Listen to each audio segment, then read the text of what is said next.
bisa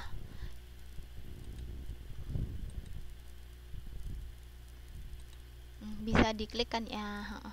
Nah itu, nah ini nih mudah banget kalau misal pakai ini. Lalu kita balik lagi ya Mbak, coba sekarang diklik ke nomor 3, rasio likuiditas.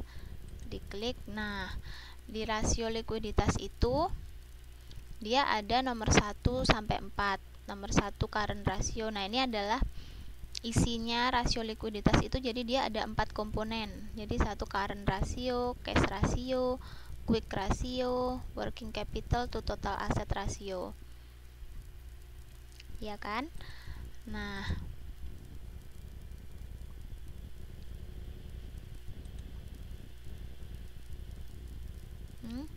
lemot kenapa Mbak?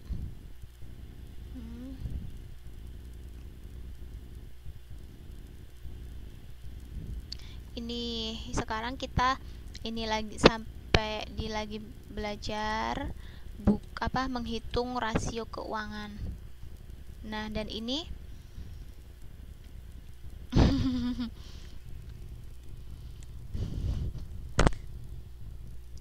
Mbak Galuh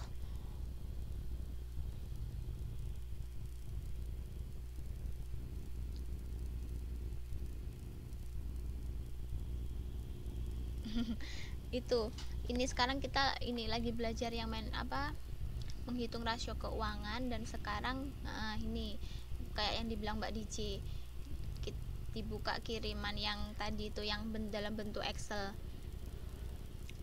judul filenya rasio keuangan.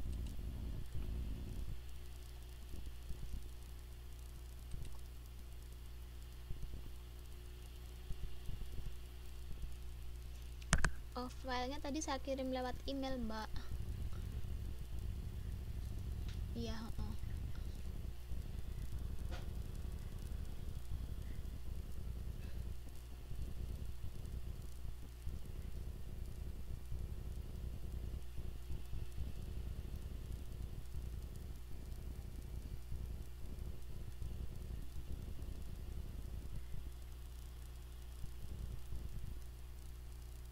Gimana Mbak Galuh?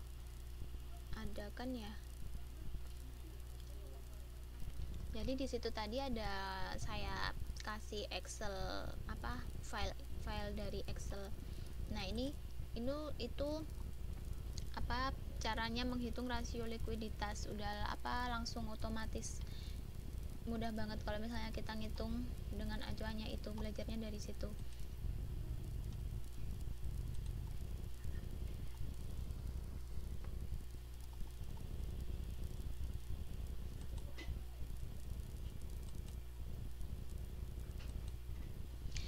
Kita lanjut lagi ya.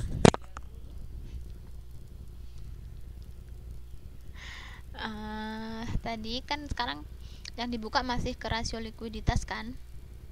Nah saya ulangi lagi, current ratio nomor 1, current ratio itu dia menunjukkan kemampuan untuk membayar kewajiban yang harus segera dipenuhi dengan aktiva lancar.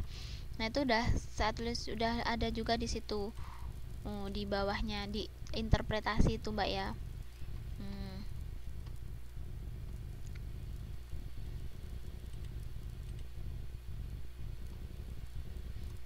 Ya.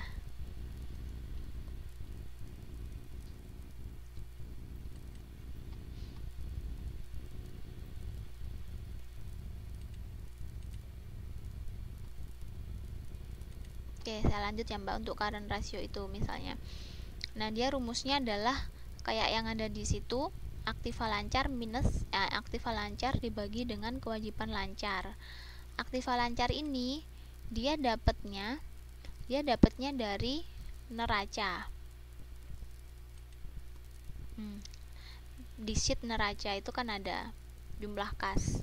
Jumlah aktiva lancar adalah 6.450.000. Itu sama kayak itu. 6.450. Dan di sini kalau pakai Excel kan kita bisa masukinnya secara otomatis. Jadi tinggal ngetik sama dengan, lalu kita buka sheet neraca, kita klik jumlah ini, kita klik jumlahnya 6.400.000 itu kita klik. Nah, nanti dia akan secara otomatis keluar hasilnya ini. Dan lalu kewajiban lancarnya juga kita isi dengan cara yang sama, dan akhirnya nanti nilainya pun juga akan keluar secara otomatis sebesar ini, sebesar 2,8 untuk dalam kasus ini ya. Nah, dan itu interpretasinya adalah nilai 2,8 ini berarti setiap kewajiban lancar sebesar Rp1 itu dia dijamin oleh aktiva lancar itu sebesar Rp2,8 atau dibulatkan menjadi Rp3. Itu sudah ada di situ juga, Mbak ya.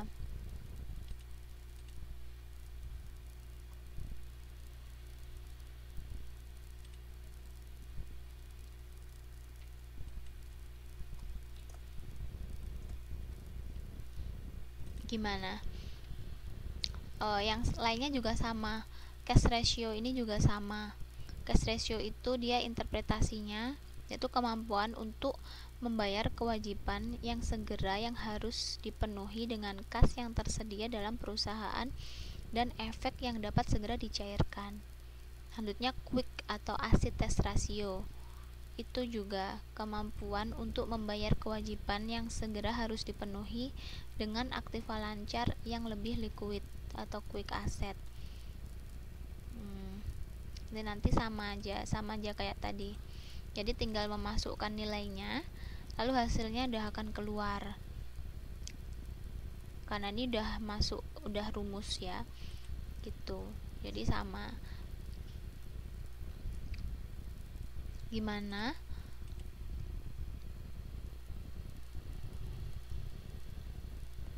Iya, makanya saya cari ini memang aspek-aspeknya ini agak berbeda dari modul ya, tapi saya bandingkan dengan buku atau saya cari literatur lain, mereka kebanyakan juga pakai 4 ini. Jadi akhirnya saya pilih untuk yang saya pakai 4 ini karena lebih mudah juga daripada yang di buku, emang agak itu sulit. Iya, jadi nggak apa-apa Mbak ya.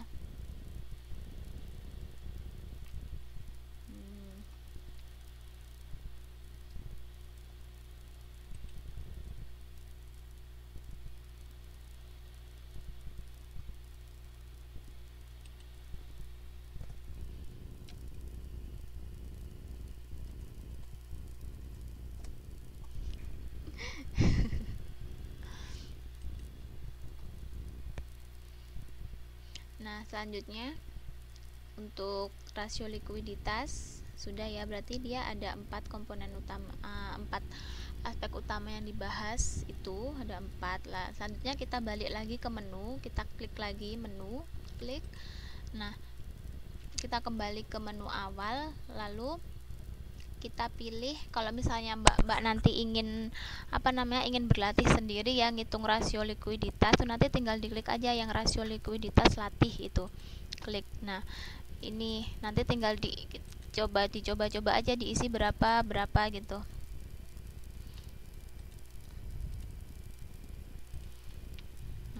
Gitu.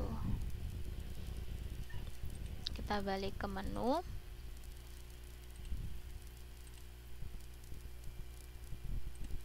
Sekarang kita lanjut lagi ke rasio yang kedua, yaitu rasio leverage. Nah, untuk rasio leverage ini dia komponennya yang utama ada 5. Yang pertama adalah total debt to equity ratio. Nah, di sini maksudnya adalah bagian dari setiap rupiah modal sendiri yang dijadikan jaminan untuk keseluruhan kewajiban atau hutang. Nah, nanti rumusnya seperti udah ada di situ ya. Dan ini nilainya sama, dia tetap nilainya ini dia mengambil dari neraca yang ada di sheet neraca itu. Jadi ini untuk belajar aja. Lalu yang kedua, rasio leverage itu adalah total debt to total capital asset. Nah, itu maksudnya adalah bagian aktiva yang digunakan untuk menjamin kewajiban atau hutang. Rumusnya juga udah ada di situ. Lalu yang ketiga adalah long term debt to equity ratio.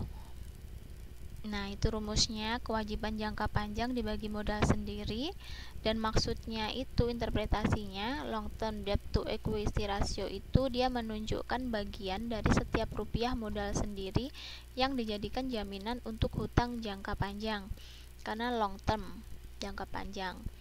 Lalu yang keempat ada tangible assets debt coverage. Nah, ini menunjukkan besarnya aktiva tetap tangible yang digunakan untuk menjamin setiap rupiah kewajiban jangka panjang. Lalu yang terakhir ada times interest earn ratio. Ini menunjukkan besarnya jaminan keuntungan untuk membayar bunga kewajiban jangka panjang.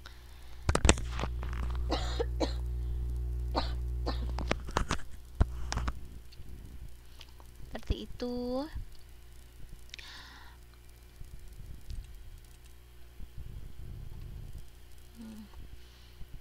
Selanjutnya, rasio yang ketiga adalah rasio aktivitas nomor 7. Ini kita klik. Di situ ada 6 komponen. Yang pertama yaitu total assets turnover.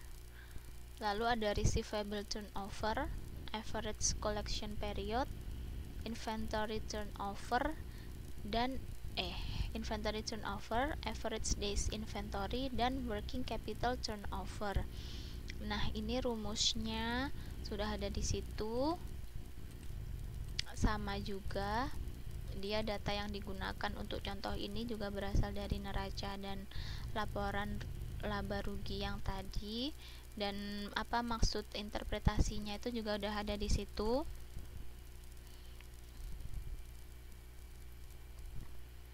Nanti bisa dibuka-buka lagi, dibaca-baca lagi Mbak ya.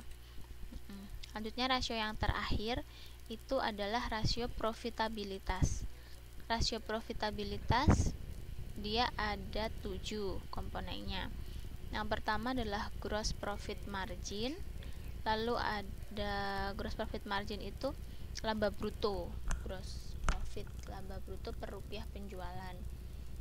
Lalu yang kedua ada operating income ratio atau operating profit margin. Yang ketiga ada operating ratio. Lalu ada net profit margin atau sales margin. Lalu earning power of total investment.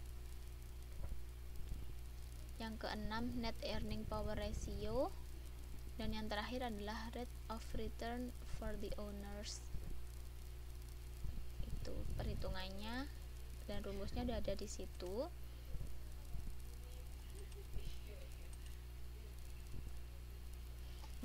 Ada itu gimana isinya yang latihnya di rasio-rasio itu Mbak? Gini, yang latih. Oh ya. Ini jadi ini misal ini Mbak, itu kan kosong. Nah, itu bisa diisi sendiri. Misal pengen nyoba angka berapa gitu, terserah bisa diisi sendiri, atau juga Mbak bisa ambil dari neraca yang sama tadi untuk ngecek aja gitu. Jadi misal aktiva lancar itu gimana cara ngisinya, itu tinggal sama dengan, lalu kita klik sheet neraca, itu aktiva lancar 6 juta, lalu klik enter. Nah, nilainya keluar kan Mbak ya, bisa kan?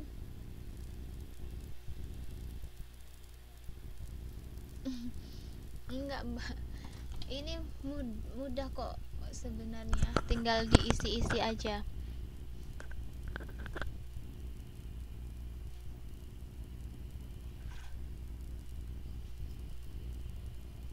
Maksudnya Mbak Rindi gimana? Jawab udah bisa dibuka.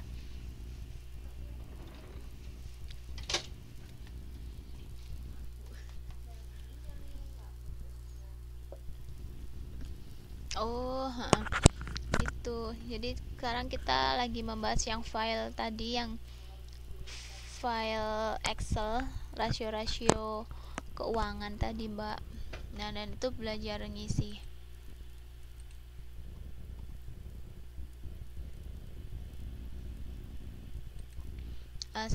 saya jawab dulu yang Mbak DJ ya.